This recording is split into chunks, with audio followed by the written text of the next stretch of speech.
দরুদ মিশরের সর্বময় ক্ষমতার অধিকারী, মিশরের মহান বাদশাহ। এমন কি ঘটল যে আমাকে স্মরণ করলেন? যদি বাধ্য না হতাম তাহলে আপনার মূল্যবান সময় নষ্ট করতাম না। কারা আপনাকে বাধ্য করল শুনতে পারি? আমি ইউজারসিফের বিরুদ্ধে অভিযোগ করতে এসেছি। আমুনের ইবাদতখানায় গম প্রদানের বিনিময়ে মূল্য গ্রহণের কোনো এখতিয়ার বা হক তার কি আছে আলী জনাব? কেন হক থাকবে না? বছরের পর বছর মানুষের কষ্টার্জিত ফসল হচ্ছে গম, কেন সেগুলো আমুনের ইবাদতখানায় বিনামূল্যে দেয়া হবে? গম জনগণের কষ্টের ফসল, এতে কোনো সন্দেহ নেই, কিন্তু আমুনও জনগণের সঙ্গে সম্পৃক্ত এবং খাদেমগণ জনগণের ঈমানের হেফাজতকারী। যদি আমন খোদার বরকত আপনাদের উপর না থাকতো তাহলে কি আপনারা এত এত গম মজুদ করতে পারতেন? কিন্তু আমরা তো জানি আপনারা সর্বক্ষণ চেষ্টা করেছেন প্রতিবন্ধকতা সৃষ্টি করতে, যেন জনগণ জনাব ইউজারশিপকে সাহায্য না করে এবং গুদামে ঠিকভাবে গম জমা না হয়। এসব কথার কোনো ভিত্তি নেই। সময় মতো আমরা সব প্রমাণ উপস্থাপন করব। কিন্তু এখন প্রশ্ন হচ্ছে, যেহেতু আমাদের কাছে গম বিক্রির ইচ্ছা রয়েছে, তাহলে কেন 3 গুণ বেশি দামে? প্রতি বস্তার দাম 3 গুণ কেন? এই কারণেই যে আপনারা প্রচুর ধন সম্পদের অধিকারী। আপনারা তো আমুনের ইবাদতখানায় সংরক্ষিত কিছু স্বর্ণরৌপ্য ব্যবহারও করতে পারেন। প্রয়োজনের সময় কি আমাদের খোদাগণের আমাদের পাশে দাঁড়ানো উচিত না? বিনয়ের সঙ্গে বলতে বাধ্য হচ্ছি, মনে হচ্ছে আমুনের ধন সম্পদ নিয়ে এখানে কোনো একটা চক্রান্ত চলছে। আপনাদেরকে কি কেউ গম কিনতে বাধ্য করছে? না জনাব ইউজারশিফ, যখন আমরা অন্যদের কাছ থেকে অর্ধেক মূল্যে গম কিনতে পারবো, তখন আপনাদের কাছ থেকে বেশি মূল্যে গম কিনতে বাধ্য নই। আমি আপনাদের সঙ্গে পুরোপুরি একমত জনাব অজ্ঞামোহর। আপনার যেখান থেকে ইচ্ছে আপনি গম ক্রয় করতে পারেন, যেখানে ইচ্ছা হবে না করবেন না। এমনকি আপনারা যদি চান অন্যান্য দেশ থেকে আমদানিও করতে পারেন।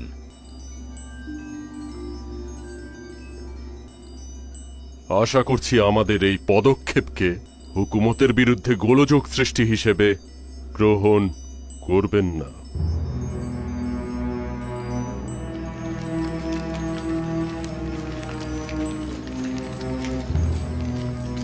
আলী জনাব, এতে বিশৃঙ্খলার সৃষ্টি হবে। তারা গম আমদানি করলে আমাদের উপর আমুনের বিজয় হবে। চিন্তা করবেন না, আমি আমার খোদার পক্ষ থেকে এমন কিছু জানি যা এই খাদেমরা জানে না। অতি দ্রুতই তারা আমাদের নিকট থেকে গম কিনতে বাধ্য হবে। আমি জনাব ইউজারশিফের প্রতি পুরোপুরি আস্থাশীল, তাই ইবাদতখানার পদক্ষেপে বিরোধী হচ্ছি না। আশা করছি জনাব ইউজারশিফের ভবিষ্যৎবাণী যথাসময়ে প্রতিফলিত হবে। আপনারা বিশ্বাস রাখার কারণেই আমি আরজ করছি। দুর্ভাগ্যবশত আমাদের প্রতিবেশী সকল রাষ্ট্রেই দুর্ভিক্ষ দেখা দিয়েছে, তাই অজ্ঞামোহর ও খাদেমগণ কোনো রাষ্ট্র থেকে গম আমদানি করতে সক্ষম হবেন না। আপনি কি চিন্তিত? এইটা খুবই ভালো খবর, আমি জানতাম না। খাদেমদের পরাজয়ের জন্য এটা উত্তম, কিন্তু ওই দেশের জনগণের জন্য এটা মোটেও ভালো নয়। আমরা দুর্ভিক্ষের ভবিষ্যৎবাণী করেছিলাম, কিন্তু তারা আমাদের কথা শোনেননি। এখন তারা কষ্টের মধ্যে পড়বে। কানানের লোকজন এই দুর্ভিক্ষে কি করছে? খোদা তাআলা, আপনি তাদের রক্ষা করুন।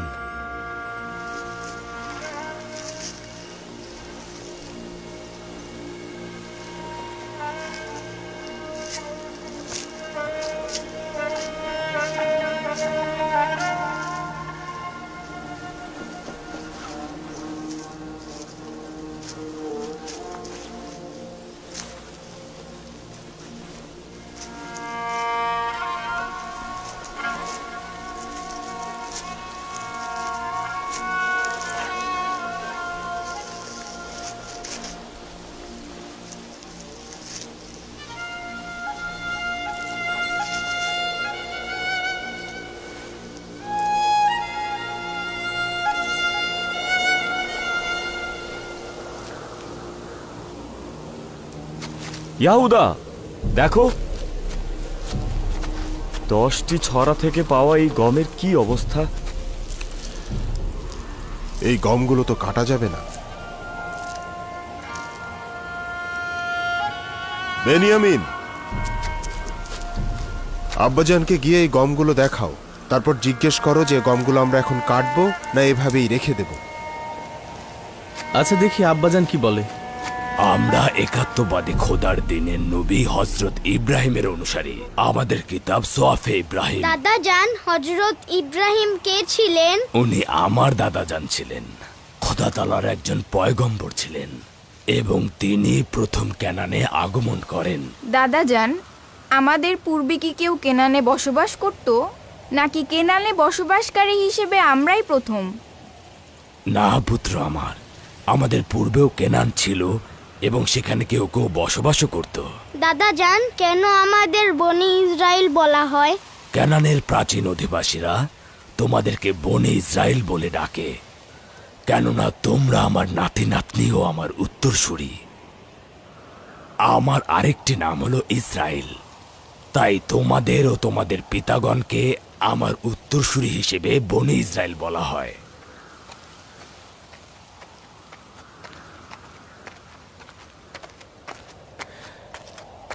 দরুদ খোদার নবী। কি হয়েছে পুত্র আমার? আব্বাজান, এই বছরের গমগুলো এই ধরনের, এগুলো কাটবো না রেখে দেব?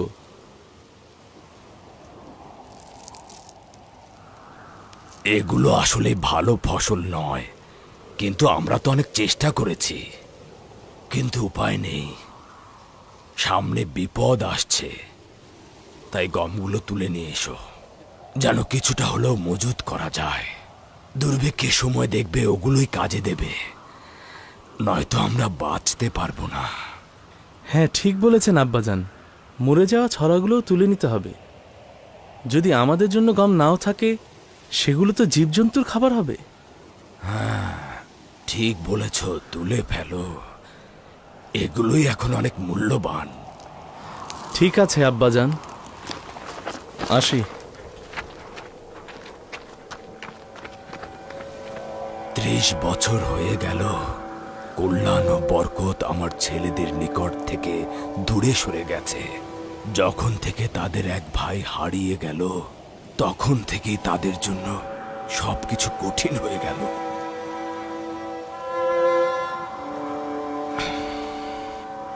জানে না কবে এর অবসান ঘটবে।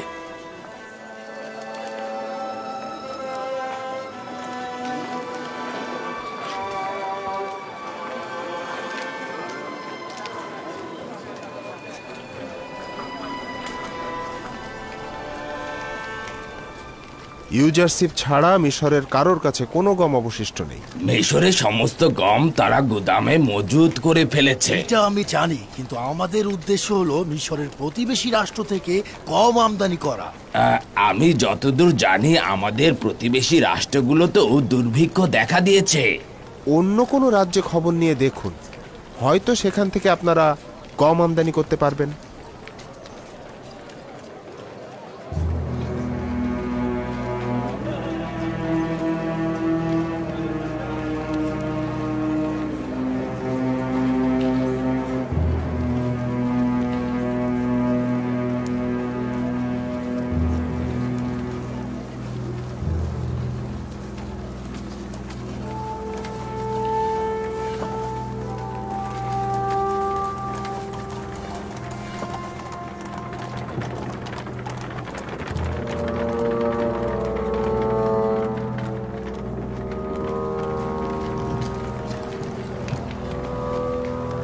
দাঁড়াও,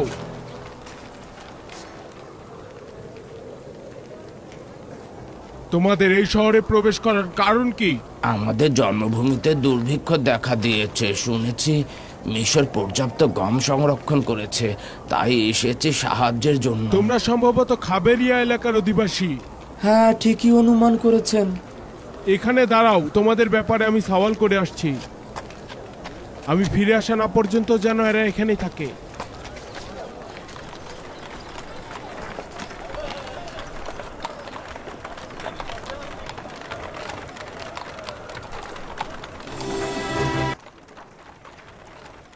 শুধুমাত্র নিজেদের গোলামের খরচ বহন করতে না পেরে এখন পর্যন্ত তেবুসে 400 জন গোলামকে আজাদ করে দিয়েছে তাদের মালিকরা। এই গোলামগণ অভাবী বলে বিবেচিত হবে এবং অবশ্যই তারা বিনামূল্যে গম পাবে। কেন বিনামূল্যে গম দিচ্ছেন? কেন এই গোলামদের কাজে লাগাচ্ছেন না? আপনাদের তো গম বন্টন, গোদামঘর দেখাশোনা ও হেফাজতের জন্য প্রচুর পরিমাণের জনবলের দরকার। তাদেরকে কাজের বিনিময়ে গম প্রদান করুন। সাবাস ওয়াসেনাত, খুবই ভালো প্রস্তাব ছিল এটা। জনাব অখুনাতুন ও বানু নিফারতিতিকে অবশ্যই শুকরিয়া জ্ঞাপন করা উচিত, কেননা তোমার মতো জীবনসঙ্গী তারা আমাকে দিয়েছে। আমরা এই গোলামদের ব্যবহার করে আমাদের শ্রমিক সংকট মেটাতে পারি।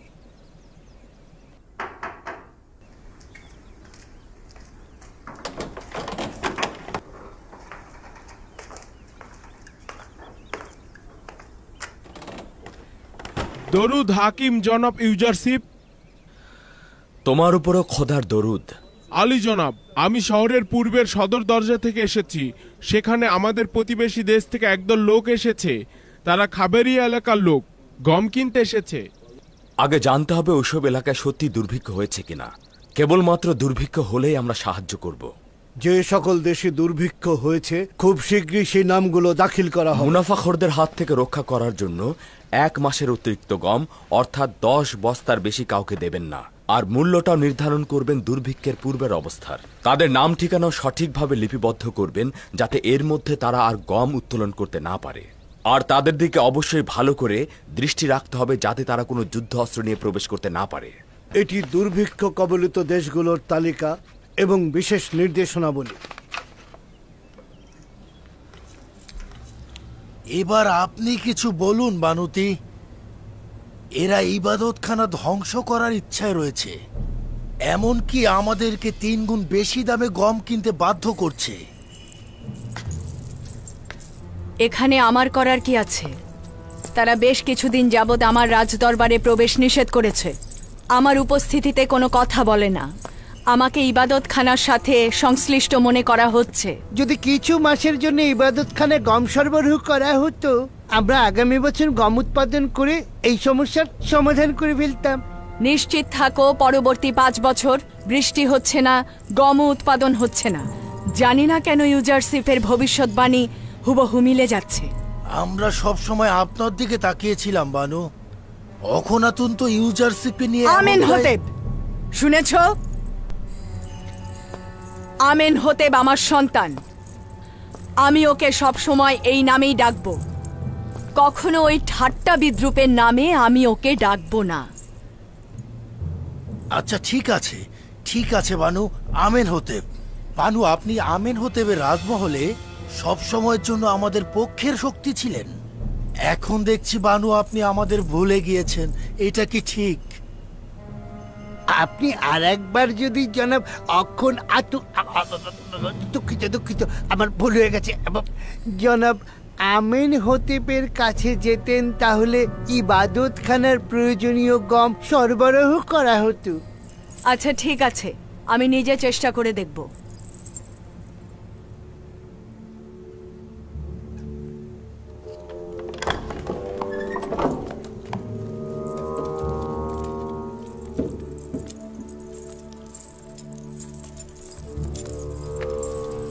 খোদাগণের ক্রোধ থেকে বেঁচে থাকো, আমুনের ক্রোধ থেকে বেঁচে থাকো।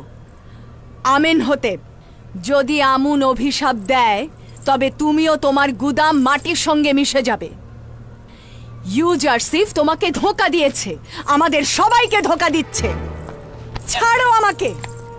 আশা করছি এই রাজপ্রাসাদ ধ্বংস হয়ে যাবে, তুইও ইউজারশিপ ধ্বংস হবি। ছাড় আহম্মক, আমাকে ছেড়ে দে। আমুনকে আর বেশি রাগান্বিত করিস না।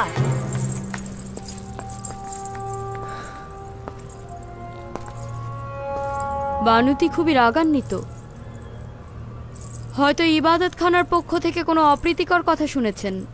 আমারও তাই মনে হয়। ইবাদতখানার খাদেমরা তাকে উত্তেজিত করে তুলেছে। মহামান্য বাদশাহ, আমি বলেছিলাম না তারা গম কিনতে সফল হবেন না? যখনই আমার ঈমান তোমার প্রতি দুর্বল হয়ে যায়, তখনই তোমার একাত্মবাদী খোদার কুদরত দেখে বিশ্বাস ফিরে আসে। আমি নিশ্চিত যে তোমার সঙ্গে একাত্মবাদী খোদার বিশেষ যোগাযোগ রয়েছে। আমরা এখন পর্যন্ত একাত্মবাদী খোদার মোকাবেলায় আমুনের পরাজয়ের সাক্ষী রয়েছি। নিঃসন্দেহে গম ক্রয়ের ব্যর্থতা ও নতি স্বীকারের মাধ্যমে অজ্ঞামোহর ও খাদেমদের চূড়ান্ত পরাজয় ঘটবে। আমার ইচ্ছা হলো শিরক ও কুফরের শিকড় পুরোপুরি উপড়ে ফেলে মিশরে একাত্মবাদী খোদার ইবাদত প্রতিষ্ঠিত করা। আমি আপনাকে নিশ্চয়তা দিচ্ছি ওই দিন আর খুব বেশি দূরে নয়। শুধুমাত্র কিছুটা সবুর করুন, যাতে আমুনের ইবাদতখানার ধন সম্পদ কমে যায় আর সাধারণ জনগণের বহু খোদায় বিশ্বাস ভেঙে যায়। তার মানে সত্যি সত্যি সেই দিন আসবে, যেদিন হাজার হাজার বছর ধরে মিশরের এই অত্যাচারী জুলুমবাজ আমুন খোদার সমাপ্তি ঘটবে।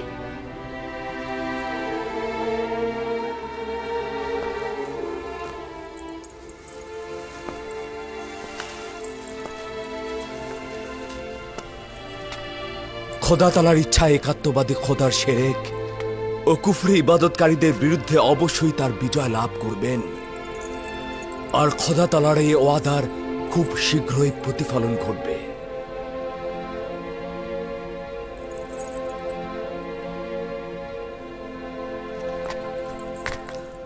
আমার চিন্তা কিন্তু শুধুমাত্র বানুতের জন্য। তিনি খাদেমদেরকে আমার হুকুমত ও পদক্ষেপ সম্পর্কে অগ্রিম সচেতন করতে পারেন। যদি বানুতি এতটাই বিপজ্জনক হয়ে ওঠেন, তবে তাকে জেলখানায় নিক্ষেপ করা হবে। মনে হয় না সেটা করা ঠিক হবে।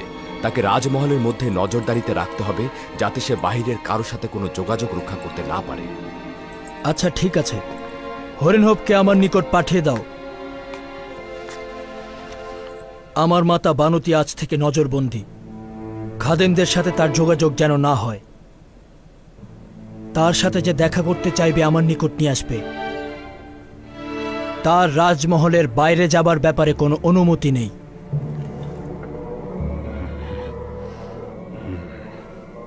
বিভিন্ন দেশের ব্যবসায়ীদের কাছ থেকে খবর নিয়েছি, মনে হচ্ছে না কোনো দেশ থেকেই গম পাওয়া যাবে। তারা বললেন আমাদের প্রতিবেশী দেশেও নাকি দুর্ভিক্ষ দেখা দিয়েছে। মিশরের বাইরে কোথাও গম মজুত নেই, আর যাদের মজুত ছিল এই 2 বছরে তাও শেষ হয়ে গেছে। উপায় নেই।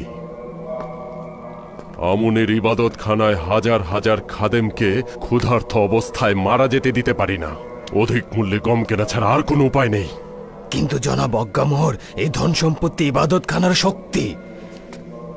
ইবাদতখানার আসল শক্তি হচ্ছে এই খাদেমগণ ও সাহায্যকারীগণ। তাদের ক্ষুধার্ত রেখে এই ধনভাণ্ডার দিয়ে কি করব? এখন তো গমের মূল্য ইবাদতখানার স্বর্ণের চাইতে অনেক বেশি। বাধ্য হয়ে ইবাদতখানার কিছু সম্পদ ব্যয় করতে হবে। ভান্ডার থেকে একটি থলে নাও এবং সঙ্গে কিছু প্রহরীও নাও। গম কেনার জন্য তেবসের গুদামের দিকে দ্রুত রওনা হও, দেরি করো না, যাও। গম ছাড়া ফিরে আসবে না। আমরা ইউজারশিপের মোকাবেলায় পরাজয় বরণ করতে বাধ্য হচ্ছি।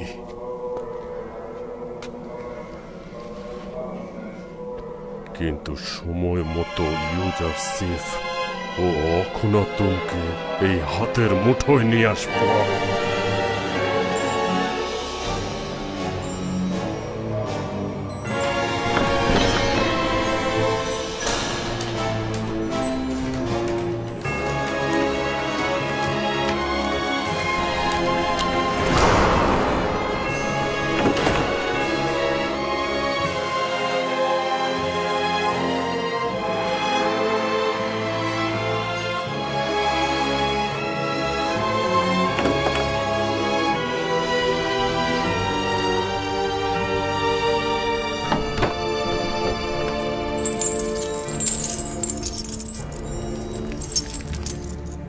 খোদাগণ ইউজারশিপকে ধ্বংস করো।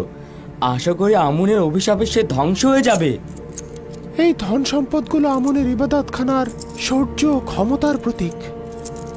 আশা করছি আমাদের খোদাগণের ক্রোধের আগুনে ইউজারশিপ ও তার খোদা এবং অখুনাতুন ধ্বংস হয়ে যাবে।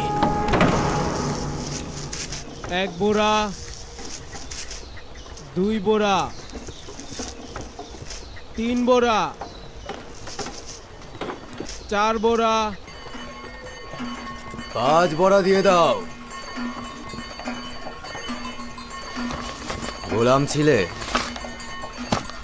10 বড়া পাবে। পরের জন এসো, 10 বড়া দিয়ে দাও।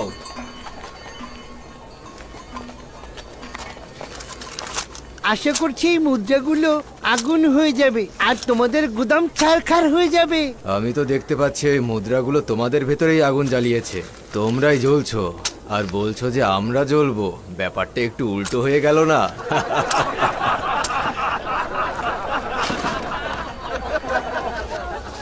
এই থলেগুলো 3000 দেবনের।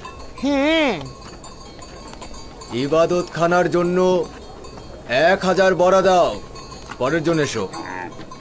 অন্যদের জন্য প্রতি বোরা 1 দেবন আর আমাদের জন্য কিনা 3 দেবন। আরে এগুলো তো ইবাদতখানা আমাদের দেওয়ায় হাদিয়া। আমরা তো এগুলো খোদাগণকে উৎসর্গ করেছিলাম আর তারা তো দেখছি নিজেদের কাজে লাগাচ্ছে। ক্ষুধার জ্বালায় সাধারণ মানুষের পেট পিঠের সাথে ঠেকে গেছে আর এরা এত মোটা হচ্ছে যে উপর থেকে পা পর্যন্ত দেখতে পায় না। বেশি করে খাও আর মোটা তাজা হও, পেট পূজারী ধর্মগুরু। কোন দিন যে এদের থেকে আমরা রক্ষা পাবো। অনেক বাকি আছে। পরের জন এসো, 15 বড়া দাও। একদম গুনে গুনে বড়াগুলো উঠাবে, একটা বড়াও যেন কম ঠিক না আছে। হয়। আমি দেখছি।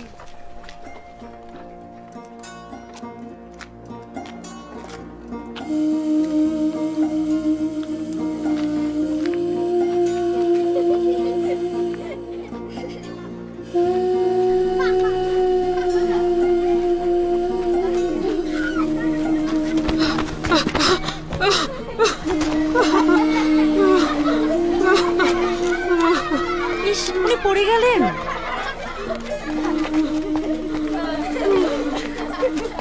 দেখে শুনে খেলতে পারো না? যাও যাও, অন্যদিকে যাও, ওইদিকে গিয়ে খেলো। সবাই যাও, অন্যদিকে যাও, অন্যদিকে গিয়ে খেলো। উঠুন উঠুন, আপনি উঠুন। এই যে আস্তে আস্তে। বানু জুলেখা, আপনি এখানে? তুমি কে? কেন আমাকে চিনতে পারছেন না বানু? আমি রাজমহলের খাদেম ছিলাম। আপনি যখন সবাইকে আজাদ করে দিলেন, তারপরে আমি রাজমহল থেকে বেরিয়ে এসে নিজের ঘর সংসার বেঁধেছি, কিন্তু এখনো আপনার খাদেম হিসেবেই হাজির আছি বানু। সংসারী হয়েছো জেনে খুশি হলাম। আসুন বানু, আসুন আমার বাড়িতে আসুন। এখানেই আমার বাড়ি। না না, আমাকে যেতে হবে। কোথায় যাচ্ছেন? রাজমহলের পথ তো এইদিকে নয়। কেউ একজন বলল ইউজারশিপ মেনফিসে যাবে। সিরিয়া যাওয়ার সদর দরজায় যাব। যেহেতু নীলনদ শুকিয়ে গিয়েছে, তাই ইউজারশিপ সিরিয়া হয়েই মেনফিসে যাচ্ছে। তাকে দেখতে চাই। কার কাছে শুনেছেন আমার বানু? পরিচিত কেউ? সে নিশ্চয়ই আপনাকে কষ্ট দিতে চেয়েছে বানু। ওই বাজারে কে একজন যেন বলল, শুনলাম। আপনি নিশ্চয়ই তাকে আবার বকশিশও দিয়েছেন। কেউ যদি আমাকে ইউজারশিপের খবর এনে দেয়, তাকে কি বকশিশ দেব না? যদি এই খবর মিথ্যা হয় তাহলে? আর যদি সত্যি হয় আর তাকে ওই জায়গায় পাওয়া যায় তাহলে? কিন্তু বানু, আপনাকে দেখে মনে হচ্ছে আপনি ভালো দেখতে পাচ্ছেন না। তাহলে আপনি ইউজারশিপকে কিভাবে দেখতে পাবেন? আমার চোখ এখনো কিছুটা দেখতে পায়। তাছাড়া ইউজারশিপকে দেখার জন্য চর্মচক্ষুর দরকার নেই। আমি শুধু তার ঘ্রাণ নেব, এটাই যথেষ্ট। সে তো আমার আশেপাশেই থাকে। আমি আমার চোখ বন্ধ করলেও তাকে দেখতে পাই। আমি একটা মুহূর্ত ইউজারশিপকে ছাড়া জিন্দেগি করছি না। যদি এমনটা হতো তাহলে কবেই তো মরে যেতাম। বেচারা জুলেখা, একটা সময় কি শান শওকতি না ছিল। এখন দেখো কি অবস্থা হয়েছে তার।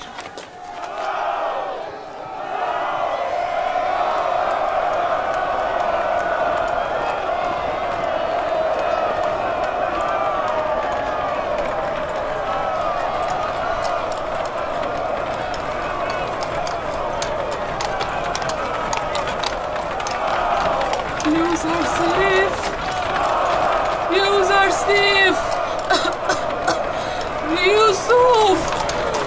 ইউসুফ!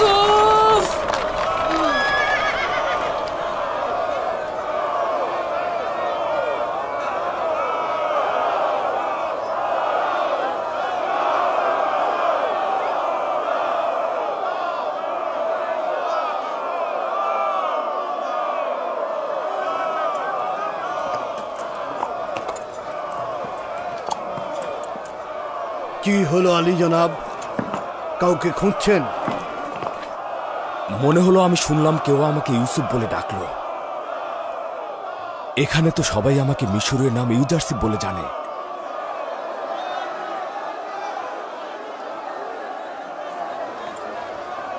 আলী জনাব কাউকে খুঁজছেন? একজন নারী আমাকে তার সমস্ত দয়া দিয়ে ইউসুফ নাম ধরে ডাকলো, আর কণ্ঠটি আমার খুব পরিচিত মনে হচ্ছে। দেখো তো এই কণ্ঠের মালিককে খুঁজে পাও কিনা।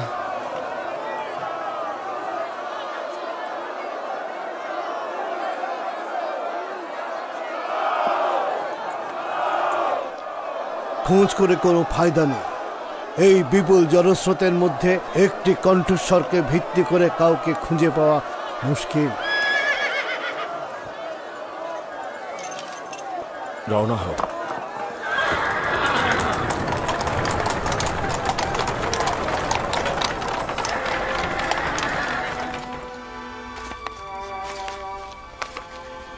তমা তেবা তোমার সন্তান।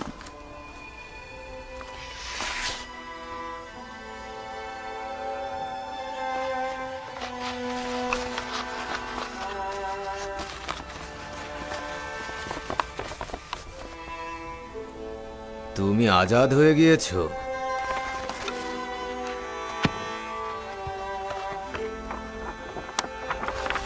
তুমি 1 মাসের গম বিনামূল্যে পাচ্ছ।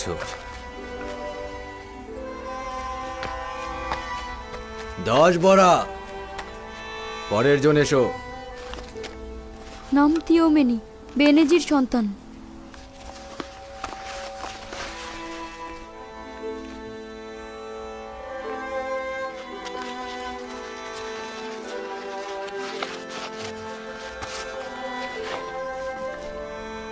এটা তোমার আজাদির সনদ। তুমি 1 মাস বিনামূল্যে গম পাবে। 10 বড়া। পরের জন্য Siguiente.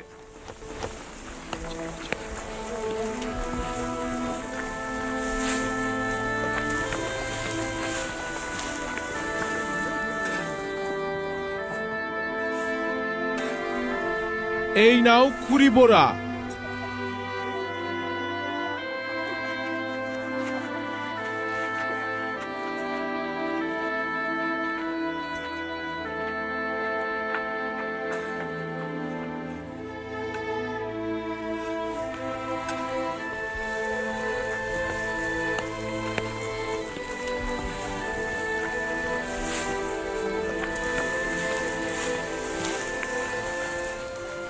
কেন যে জুলেখাকে ভুলতে কারণ পারছি তুই না। তাকে ভালোবাসিস।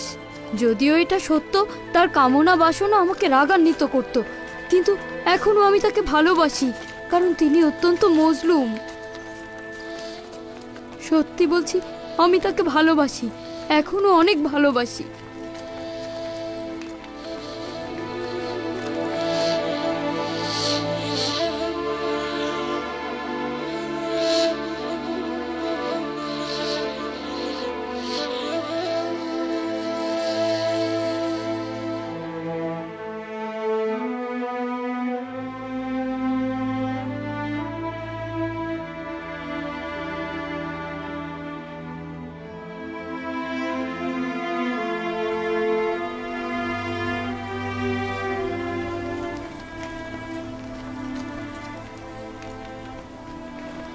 আমরা এখানে এলাম কেন জানি না, আমার তো এখানে আসার কোনো ইচ্ছাই ছিল না।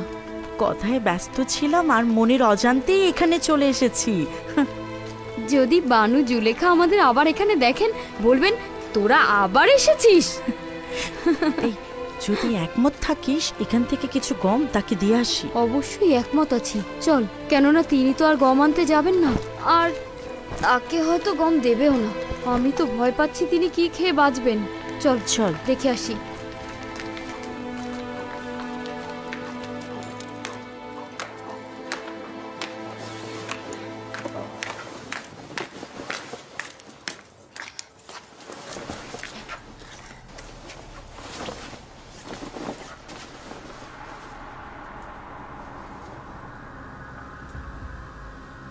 বানু জুলেখা গেলেন কোথায়? জানি না, সম্ভবত রাজমহলের বাইরে আছেন। বানু, বানু জুলেখা, বানু, বানু জুলেখা।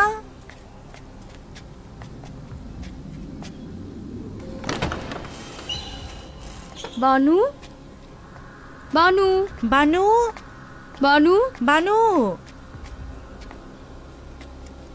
কোথায় আপনি? বানু জুলেখা, বানু, বানু কোথায় আপনি? বানু, বানু, বানু, বানু জুলেখা, বানু।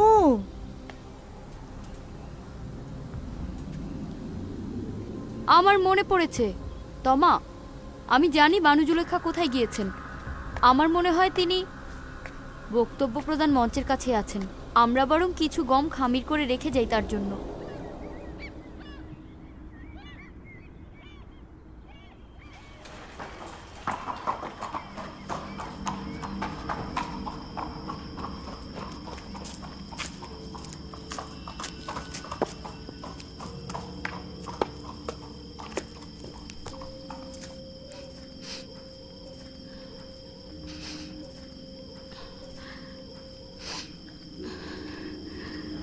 তাজা রুটির ঘ্রাণ।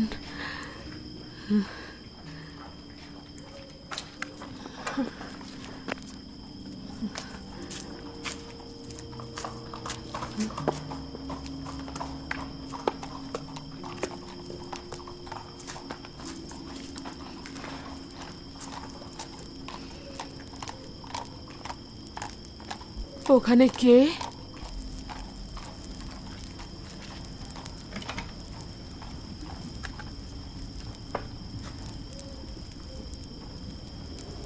জিজ্ঞেস করছে এখানে কে? সালাম বানু, খুশামদিদ। পুরো রাজমহলে আপনাকে খুঁজেছি। আপনার জন্য গরম রুটি প্রস্তুত আছে বানু। জানতাম আপনি ফিরে আসবেন। নিঃসন্দেহে ক্ষুধার্ত। আপনার জন্য তাজা রুটি ভেজে রেখেছি।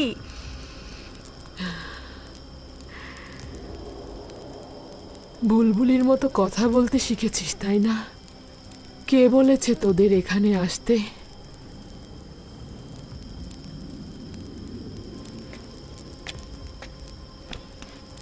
আসুন বানু, আসুন, এখানটাতে বসুন। কিছুটা রুটি দেই আপনাকে।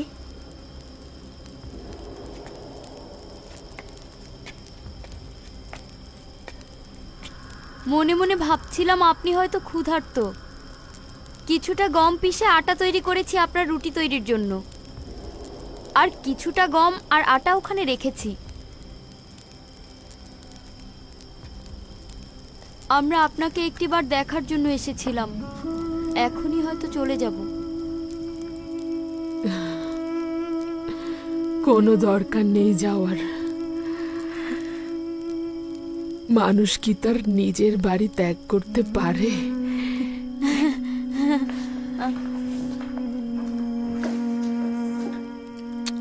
আমাদের তো যাবার জায়গা নেই বানু। বাল্যকাল থেকে এই রাজমহলেই বড় হয়েছি। এখন কোথায় যাব বানু? আমাদের যেমন যাবার জায়গা নেই সেটাও সত্য, আবার আপনাকে ছাড়াও থাকতে পারবো না। আপনি তাড়িয়ে দিলেন তাই, কিন্তু আমরা তো জানি না কোথায় যাব। আনমনে পথ চলতে চলতে দেখলাম আবার মহলেই এসে পৌঁছেছি। আমারও তোদের দরকার। যদি পারিস এখানেই থেকে যা। তোরা ছাড়া আমার আর কে আছে?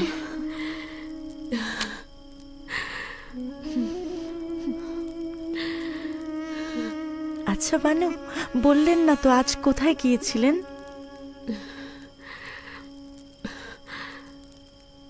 ইউসুফকে দেখতে। ইউসুফ? হ্যাঁ, ইউসুফ। আচ্ছা, তাকে দেখেছেন? হ্যাঁ, দেখেছি। খুব ভালোভাবেই দেখেছি।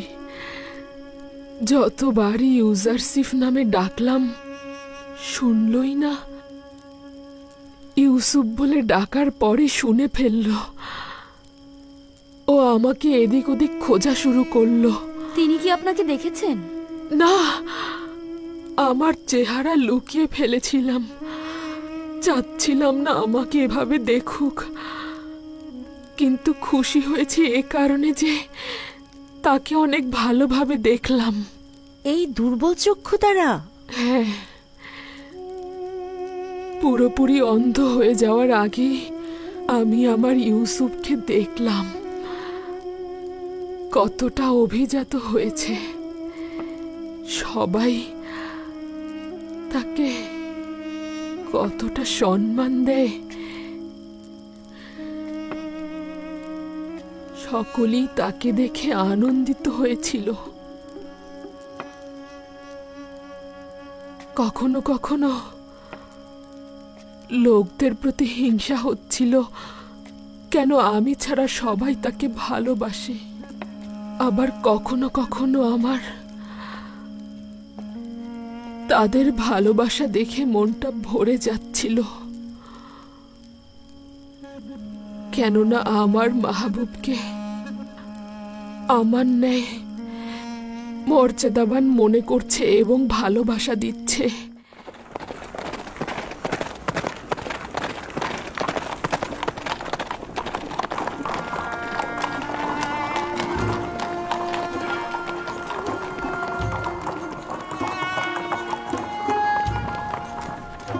তোমরা গুদামগুলোর দিকে যাও।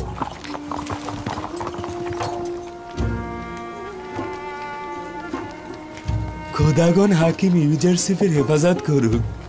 এগুলো আপনার কারণেই হয়েছে। যদি শীষ ছাড়া শুধু গম সংরক্ষণ করতাম, আমাদের জীবজন্তু সবই মারা পড়তো। এগুলো সব মহান খোদা তাআলার সন্তুষ্টির ফসল।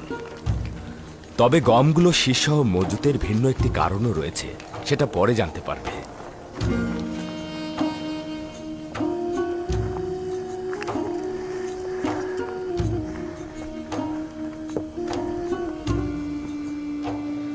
ষাট বোড়া পরের জন মেবামুন, হুদপুর সন্তান, সদস্য সংখ্যা 7, 15টি ভেড়া, 2টি গরু, 7 জনের জন্য 70 বোড়া, 70 দেবন, ঠিক আছে? আর পশুগুলোর খাবারের জন্য 2 ঝোপা 20 দেবন, সব মিলিয়ে 90 দেবন। দেবন নাই। স্বর্ণালঙ্কার বা রৌপ্য কিছু? আমার কাছে তো ওগুলো নেই, তবে গরু ও ভেড়া রয়েছে। নেবেন? কোনো সমস্যা নেই, গরু ভেড়াও নেওয়া যেতে পারে। শুধুমাত্র দলিলে লিখে নিন এগুলো মিশরের হুকুমতের সঙ্গে সম্পর্কিত। তবে প্রাণীগুলো মালিকের নিকট থাকবে এবং তিনি তার রক্ষণাবেক্ষণ করবে। তার মানে আমি ভেড়াগুলোর বিনিময়ে গম পাচ্ছি এবং আমার পশুগুলোকে নিজের কাছে রাখতে পারবো? হ্যাঁ, তবে মনে রাখবে সেগুলো কিন্তু মিশরের রাষ্ট্রীয় সম্পদ। হুকুমত যখন যে মুহূর্তে সেগুলো চাইবে তুমি তখন তার দিতে বাধ্য থাকবে। শুক্রিয়া আলী জনাব, আপনাকে অনেক অনেক শুক্রিয়া। এর চাইতে উত্তম কি আর আছে? আমার যে কোনো একটা গরুর বিনিময়ে আমাকে গম দিন। বলুন আমাকে কোন দলিলে স্বাক্ষর করতে হবে? শুক্রিয়া আলী জনাব, শুক্রিয়া। শুক্রিয়া আলী জনাব। খোদা তোমার হেফাজত করুক। যদি দেবন না থাকে তাহলে অবশ্যই স্বর্ণরৌপ্য গ্রহণ করবেন, আর যদি স্বর্ণরৌপ্য না থাকে তাহলে ভেড়া ও চতুষ্পদ প্রাণীও গ্রহণ করবেন। তবে প্রাণীগুলোকে কিন্তু তার মালিকের নিকটই রাখবেন। যদি চতুষ্পদ প্রাণী না থাকে তাহলে বাড়িঘর ও জমি জমা রাখবেন। দলিলের মাধ্যমে বাড়িঘরের মালিকানা থাকবে রাষ্ট্রের, কিন্তু তারা সেখানে থাকতে পারবে। যাও যাক। আমি তো কিছুই বুঝতে পারছি না, এটা কি ধরনের কাজ? পরের জন এসো। আমাদের উদ্দেশ্য ইনসাফ প্রতিষ্ঠা করা, পরে জানতে পারবেন। চলো রওনা করো। এই ধরনের লেনদেনটা আমার কাছে কেমন যেন লাগছে। আপনি জনগণের জমি জমা ও পশুর বিনিময়ে গম দিচ্ছেন, কিন্তু কোনো কিছুই হুকুমতের মালিকানায় আনছেন না। সবুর করুন, দেখবেন এমন সময় আসবে যখন এই মজাটাই হাকিকত হবে, যা আপনারা পূর্বে কখনো কল্পনা করেননি। শুধু এখন এতটুকুই জানুন, মিশরকে একদম ওলটপালট করে দেওয়া হবে। জুলুমবাজদের পতন ঘটবে এবং তাদের জায়গায় মজলুম ও মর্যাদার প্রতিষ্ঠা পাবে। কিন্তু এও কি সম্ভব? যদি খোদা তাআলা চান তো অবশ্যই সম্ভব।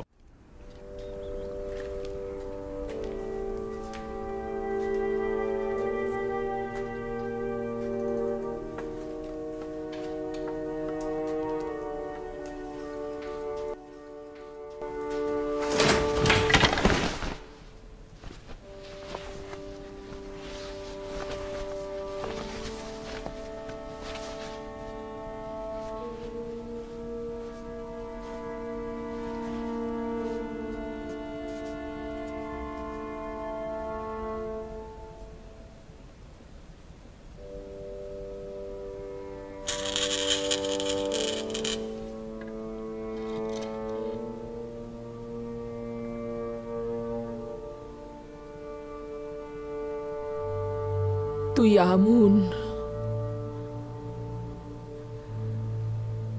যার ইবাদত করতাম। আমার দরজার এক কোণায় তুই দাঁড়িয়েছিলি আর আমার গুনার সাক্ষী হতে চেয়েছিলি। আমি লজ্জায় তোর চেহারা ঢেকে দিয়েছিলাম। কি হয়েছে তোর? কেন এমন মাটিতে পড়ে আছিস? আমি দীর্ঘদিন তোর প্রতি গাফেল ছিলাম। দেখতেই পাচ্ছিস আমি দুর্বল ও অসমর্থ, নিজের দায়িত্ব পালনে অক্ষম। আমি শুধু তোকেই নয়, নিজেকেও ভুলে গেছি। ভুলে গিয়েছি আমি একসময় শ্রেষ্ঠত্ব ও সৌন্দর্যে মহান ছিলাম। তুই তখনও আমার প্রিয় ছিলি, কিন্তু যখন নিজের প্রতি গাফেল হলাম, তোর প্রতিও গাফেল হয়ে গেলাম। তোর কাছে গোপন করব না, সম্ভবত ইচ্ছাকৃতভাবেই তোর প্রতি গাফেল ছিলাম। সারা জীবন তোর ইবাদত করেছি, কিন্তু তুই দুর্ভাগ্যবশত তোর বান্দাদের প্রতি কোনো রহম করলি না। আমুনের ইলাহি হিসেবে আমি অমনোযোগী ছিলাম। আমি নিজের গুনাহের কারণে তোর কাছে আসতে লজ্জা পেতাম, কিন্তু তুই মানুষের সম্মুখে আমাকে আরো লজ্জিত করলি, কোনরূপ সাহায্যও করিসনি।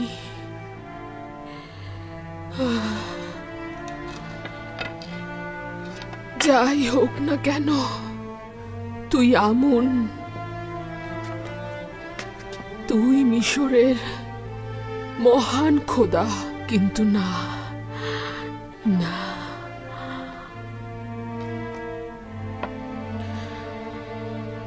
কিন্তু না, শুনতে পাচ্ছি মিশরবাসীর খোদা পরিবর্তন হবে। ইউসুফ ধর্মের পরিবর্তন করতে চাইছে। সে তার একাত্মবাদী খোদাকে তোর স্থলাভিষিক্ত করতে যাচ্ছে। তুই শুধুই চেয়ে চেয়ে দেখবি।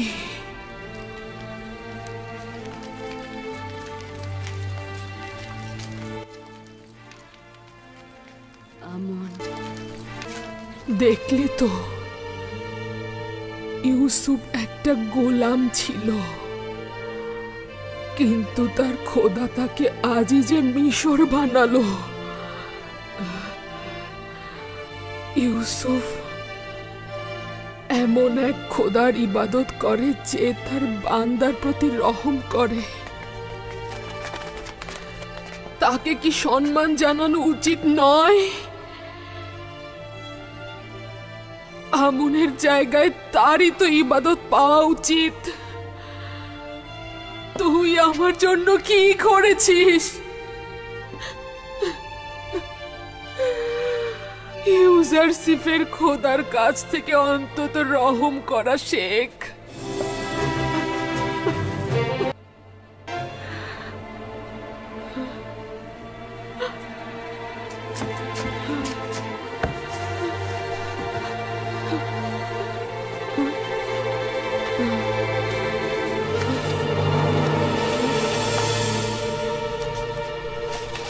এই হচ্ছে ইউজারসিফের গোলামি সনদ, যা এখনো আমার কাছে রয়েছে। দেখতে পাচ্ছিস, ইউসুফের খোদা একজন গোলামকে তুচ্ছ তাচ্ছিল্য ও অপমানের জায়গা থেকে সম্মানের সর্বোচ্চ শিখরে অধিষ্ঠিত করেছে, আর মিশরের সম্মানিত একজন বানুকে সম্মানের শিখর থেকে ধুলোয় মিশিয়ে দিয়েছিস। ইউসুফের খোদার লানত তোর ওপর। তুই আমাকে তুচ্ছ তাচ্ছিল্য এক খেলনায় পরিণত করেছিস। তুই এক অক্ষম খোদা।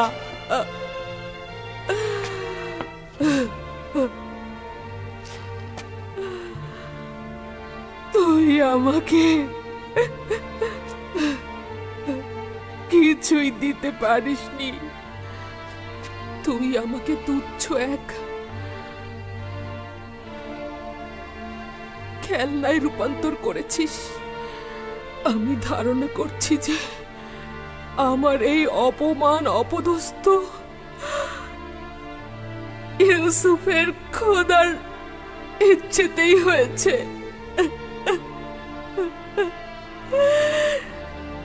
এই অপমান আমার পুরস্কার। আমি ইউসুফের খোদার প্রতি অবিচার করেছি। ইউজারসিফের সৌভাগ্য, তার খোদা দয়ালু। কে তুমি? কি চাও? কিছু না বানু, আপনার খাবার এনেছি।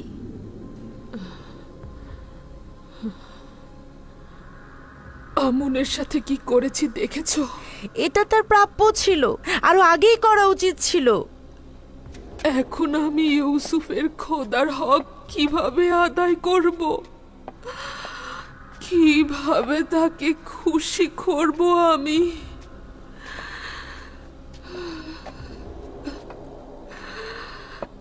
কিভাবে?